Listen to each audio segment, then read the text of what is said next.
He said to the second timer. So, if you were advising someone who was looking just generally where to live in Thailand, what kinds of things should they think about, and where might they go? I would first let's go back. People usually end up, men usually end up where a girlfriend or a wife comes from. Okay. That is one main reason why people get located all over Thailand. And so usually the foreigner doesn't have the option of choosing a place. It's chosen for him. That's okay. Yeah, that's okay. And so if you have a choice from experience, I would say you would look for an environment that doesn't have flooding, has different temperatures, cool, warm, which is the north.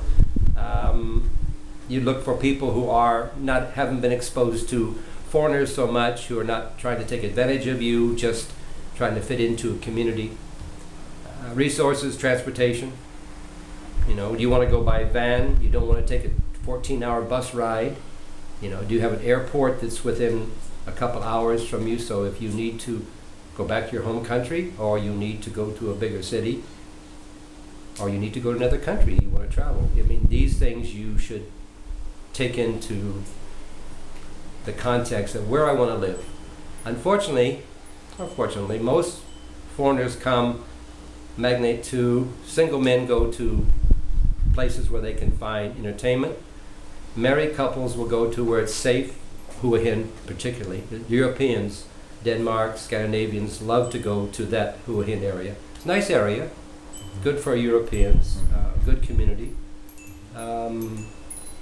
Phuket is more the upscale, want to have a condominium, maybe want to have my boat.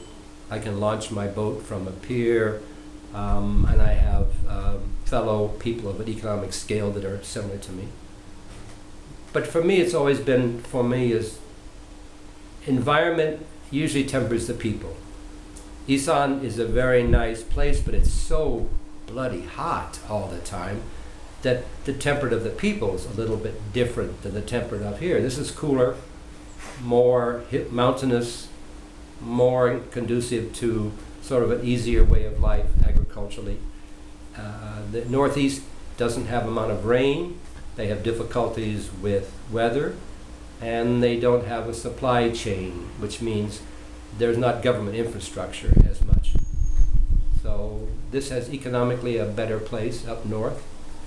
The South has good economics, but the environment's not so good, and the people are not so open and friendly, I would say, as the northern part of Thailand. Talking to Thais that don't live in the north, if you ask them where they want to go, they list two places. Go to the beach, but I really want to go up north because that's where the climate is the best. Yeah, I run into a lot of Bangkokians. Right. Well, that's exactly. And they're already thinking, could we afford? Exactly. Yeah. And right now the boom is to move out of Bangkok because it's going to be internally flooded forever. It's always been flooded for 30 years. They're moving out, and they're building around here. If you looked over here to your right, there's a place called Happy Land, and there's 2 or 3 big subdivisions going in within the last year, and they're being occupied by people who are coming here from government and who are looking at this place as transferring government and having a better lifestyle. And Thais are smart. They want to go where life is a lot easier, a lot stressful. They get stuck by jobs and families, but they're making their options now more open and moving around. So the North is getting a much better place to live and move now. Cool.